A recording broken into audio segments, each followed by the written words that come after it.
Salut à tous les amis, j'espère que vous allez bien. On se retrouve aujourd'hui pour une nouvelle vidéo. Comme vous le savez, on va évoquer l'actualité du Barça. On va parler du Spotify Camp Nou avec des avancées notables dans la construction du stade. On va également évoquer l'actualité du Barça avec en ligne de mire ce match de finale de Copa del Rey contre le Real Madrid.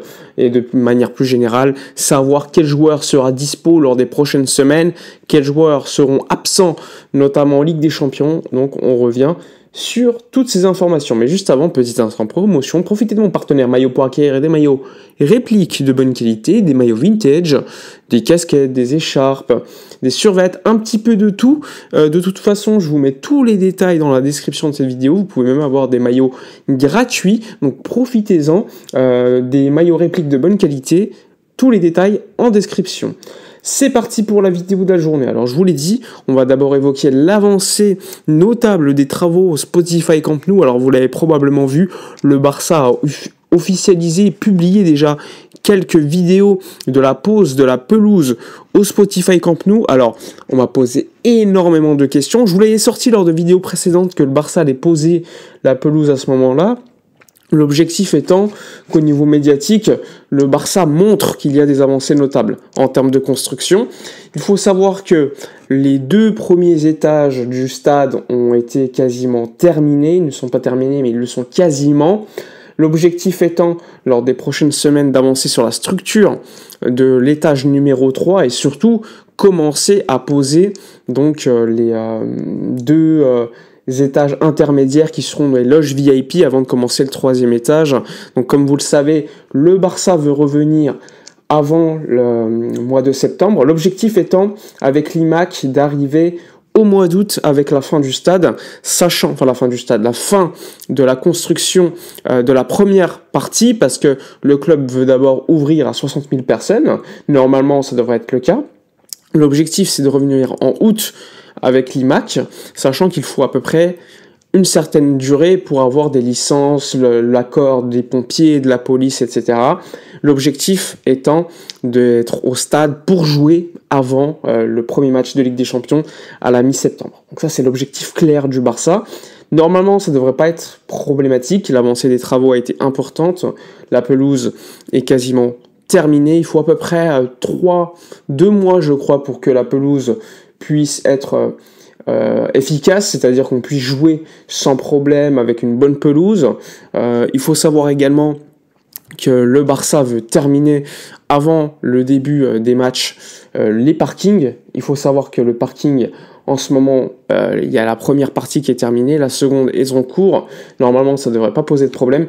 Et surtout, la sécurité entre la construction du 2e étage et la future structure du 3e étage est en place. Donc, ils ont commencé à mettre des éléments de sécurité pour que les gens puissent venir au stade et que la construction continue de manière simultanément, et ça c'est capital pour avoir l'ok des pompiers, de la sécurité, de la police, etc., et même de la mairie. Donc tout cela met en avant que le Barça devrait être de retour dès le mois de septembre pour les prochains matchs, les premiers matchs au Spotify Camp Nou. Donc ça c'est une excellente nouvelle. Il faut savoir que normalement, là, dans les prochains jours, un acte présidentiel avec Laporta et d'autres sociétés est prévu pour fêter la fête nationale catalane qui a eu lieu hier, afin de montrer aux gens que le stade a bien avancé avec les loges VIP, la pose de la pelouse et surtout la mise en place des écrans un petit peu tout autour du stade pour évidemment montrer qu'il y a bien eu une avancée notable.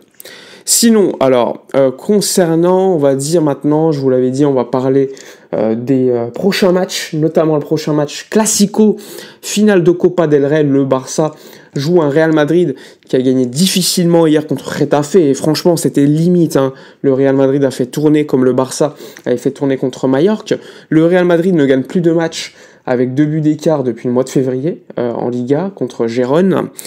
C'est une équipe en grande difficulté. À mon avis, Ancelotti va partir et le Barça est dans une situation où le projet est bien avancé alors que celui du Real est en fin de cycle puisque le coach va partir. Donc c'est un moment capital pour le Barça pour mettre encore plus le Real Madrid, on va dire, sous l'eau, puisque c'est un titre important quand même. Le Barça peut encore faire le triplé, pas comme l'Inter qui a perdu hier contre l'AC Milan en Coupe d'Italie, 3-0, même s'ils ont fait tourner et qu'ils sont assez fatigués. Le Barça est dans une situation où il peut encore faire le triplé. Contre une équipe du Real qu'il ne faut pas sous-estimer parce que le Real Madrid en finale est toujours une équipe difficile à battre, même si collectivement le Barça est supérieur. Une finale, ça se gagne et il va falloir démontrer lors de cette finale que le Barça est supérieur dans le jeu, mais également dans l'efficacité. L'efficacité, ça va être la clé, avec notamment une absence d'un Lewandowski capital, d'un Alejandro Balde qui ne sera pas là. Côté Barça, on le sait, on peut compter sur Ferran Torres au poste de numéro 9, mais alors le poste de latéral gauche, ça devrait être Gérard Martin, et franchement, je n'ai pas une grande confiance en lui. Pourquoi Gérard Martin plutôt qu'Hector Fort? Flick préfère des latéraux qui jouent avec leur pied naturel et pas à pied changé, c'est-à-dire un gaucher qui joue à gauche, un droitier qui joue à droite. Et Hector Fort étant droitier, jouer à gauche n'est pas naturel pour lui concernant Hansi Flick. Et côté Real, l'absence de David Alaba, de Camavinga également, qui se sont blessés lors du match contre Getafe hier. J'ai envie de vous dire que ça va être un match compliqué, parce que ça reste une finale, que le Real Madrid est une équipe à ne pas sous-estimer, y compris dans une finale de Copa del Rey, même dans une situation compliquée. Ça reste un classico, c'est dur à pronostiquer. Mais concernant le Barça, il y a plus de certitude de jeu. Est-ce que Mbappé sera présent ou pas? C'est compliqué à savoir, hein. Il pouvait jouer hier contre Getafe, il ne l'a pas fait. Je pense qu'il va rentrer en jeu, qu'il ne sera pas titulaire. D'ailleurs, ça ferait que le Real jouerait, à mon avis en tout cas, avec 4 milieux, ce qui serait déjà beaucoup plus facile à manœuvrer pour le Real Madrid, parce que je pense que quand il joue avec 3 attaquants, et plus Bellingham, je pense que côté Real Madrid, il y a un déséquilibre énorme. Un déséquilibre qui permettra à Barcelone d'en profiter, et je pense que le Barça aura plus de difficultés sans Mbappé qu'avec Mbappé. Parce que 4 milieux, c'est beaucoup plus difficile. Avec Ceballos qui est de retour, Camavinga s'est blessé, et surtout, poste de latéral gauche, normalement, ça devrait être Fran Garcia à ce poste-là, parce que Mendy, ça va être très limite. Alaba s'est blessé, Camavinga qui peut jouer à ce poste aussi. Donc on s'attend également à beaucoup d'absence côté Real Madrid, mais une équipe peut-être beaucoup plus structurée, beaucoup plus défensive, et qui joue en contre-attaque avec Vinicius, Rodrigo devant. Donc ça va être important, le Barça le sait, il faudra gérer.